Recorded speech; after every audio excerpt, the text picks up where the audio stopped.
All right, we're looking at Capricho Arabe, and this is just the very last portion of it. We're going to start around measure 34. You have this ascending scale with a repeated A.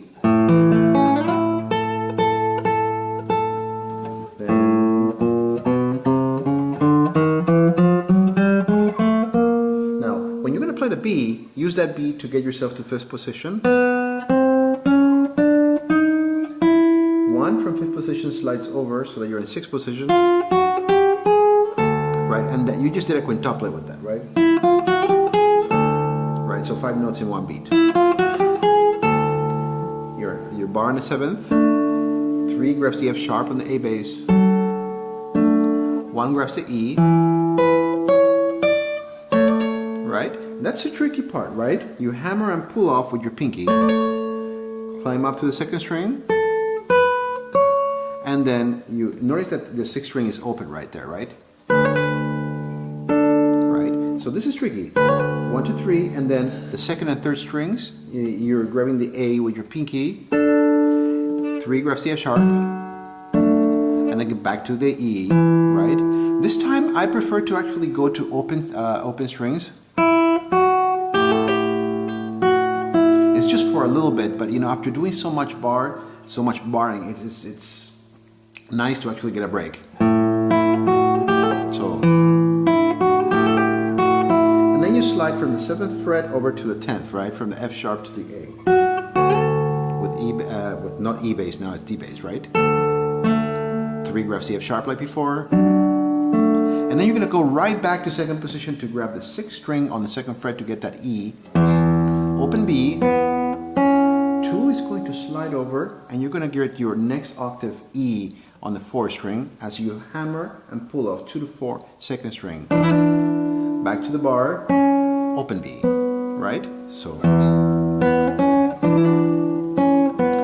it says to actually do it with a bar on the second. If you actually want to do it the way that is written in the score here, completely up to you. I again think that after doing so many bars, it's nice to give your left hand a break. So, and then you're right back on bars, right?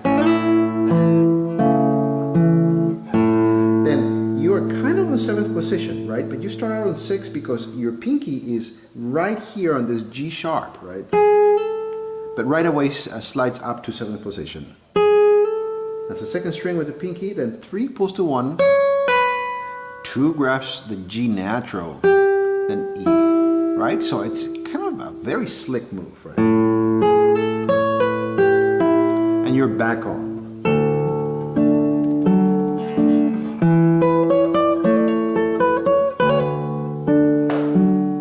Talk about this part because it's exactly the same that you had before. Now we have transitions. You're going to start on 6th position, and I've changed the fingering a little bit here. 1 hammers to 4 on 6th position, 5th string. Then downstairs, 4th position, 4th string, 7th position, right? And then keep on going on the 3rd string. Now you're on the 8th position. And then your ring finger is right where it needs to be on that A on the 10th fret on the 2nd string. Here you do need to stretch between 2 and 3. You're probably thinking, why not just use 1? Well, 1 needs to be over here, right away after that. So if we watch.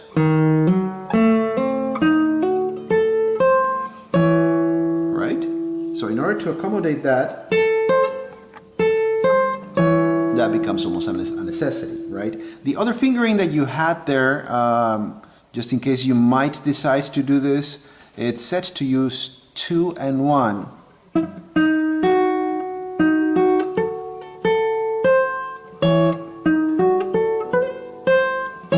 So, not a lot of difference, but instead of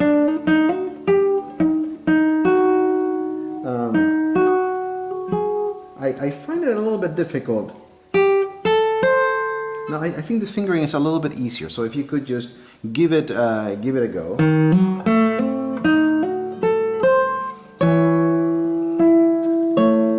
Then your harmonic on the 7th fret and be ready to move right away. You have quite a jump. You play this and you have to get yourself over here to the 14th position, right? For the 14th fret to the F sharp. And you have to set up the pull-off, so 2 and 4 have to land right away in the first string, right? So you have, right?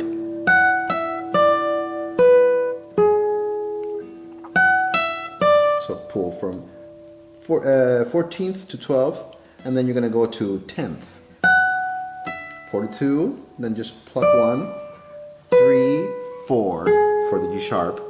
And that E is going to, that follows. It's going to allow you to get back to second position, and you repeat that D with an A bass. Hammer. I grab that C sharp, the second C sharp with 4 so that I can slide up. So 4 to 2, 4 to 2, 2 to 1, 3 to 1. So you're moving back, right? Here you're in 9th position. Right? And then you get yourself to 7th position. 4 to 2. Then in 7th position still. 2 to 1. And then 5th position. 3 to 1.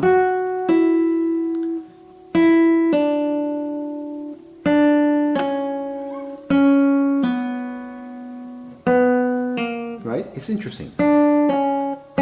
One pulls to open, which is a B, but you're going to need that B, this time on a 3rd string, to pull off to a B flat. Then, so you slide with 1, slide up, but you land with 4. You're repeating.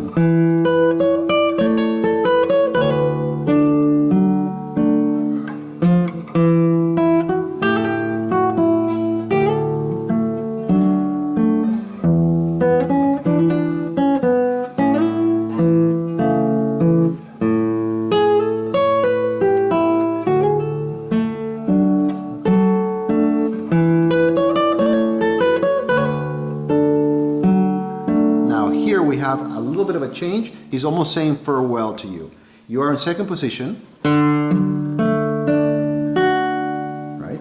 Hammer from open to 3, 1 on the 3rd string, 2, 1, 4, and you're going to portamento. You're going to slide all the way up to the 12th fret. Linger on that. You have a fermata. You have some artistic freedom.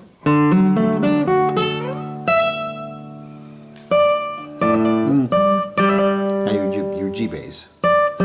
After the 4, 2, G and hammer and pull off. Open. That's your 5th fret, 6th string. Just open chugs, and then use 4 so you can easily get to 1 on the 2nd fret. This is a little bit unorthodox. Instead of using 3 for that D, use 4. So you can use it to slide. Then 2 and 3, 2 on the B string and 3 on the D string are going to play your next note, the G and the B. Then accompany the same 2 notes with A bass on triplets. You're going to hammer with 4 onto the 10th fret. Move your hand over, slide back your 2nd finger. 1 is half stacked over it. Back to A bass. 2 is your key here. Right? Just chuck the first 3 strings. Move 2 right over to the 3rd fret, and then 3 and 2. 3 is on the D bass, 2 is on right there in the same position, right? 2 is on the 3rd string, and then, well, actually that was kind of wrong. So instead of just doing 1, land a bar. That's the only wrong thing, right? A little bit longer on the bar too.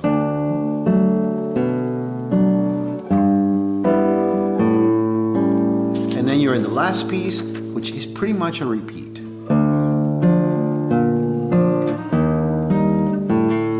And then you have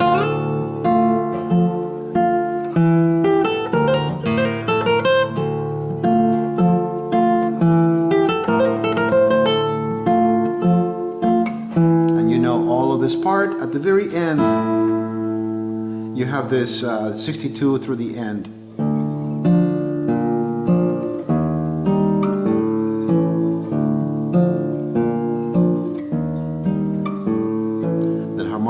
The lowest basis on the 12th fret, right? And then you have a bar on your 3rd, on your 10th.